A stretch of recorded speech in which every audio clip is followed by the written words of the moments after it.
Now, Abraham Lincoln, despite what people say about him or try to paint a shining picture and cast him as some sort of folk hero, he was not. And so for Republicans today who like to basically hold him up as a shining example of the party of Lincoln and we're the ones who freed the slaves. But let me tell you who Abraham Lincoln was.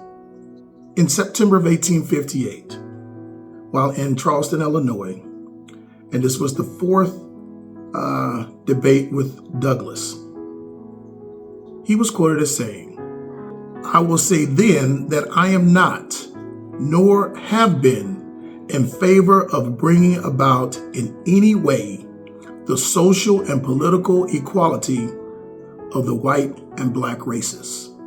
I am as much as any other man in favor of having the superior position assigned to the white race." This is who Abraham Lincoln was. He did not believe that you and I were equal.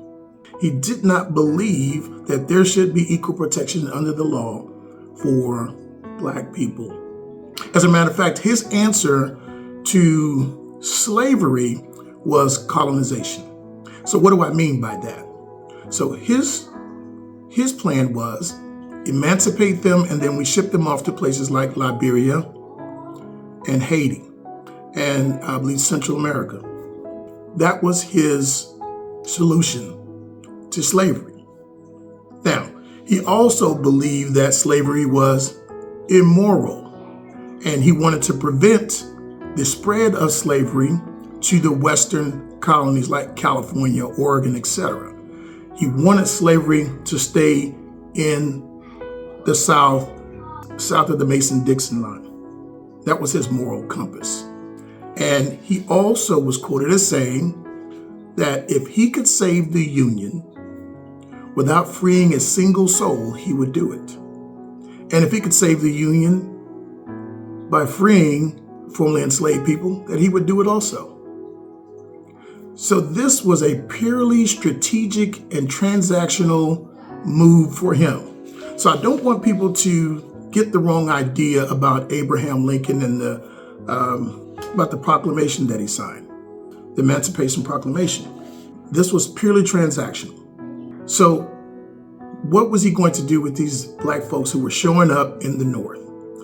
When the war started, the Union Army was being decimated. They were losing badly. They were suffering heavy casualties.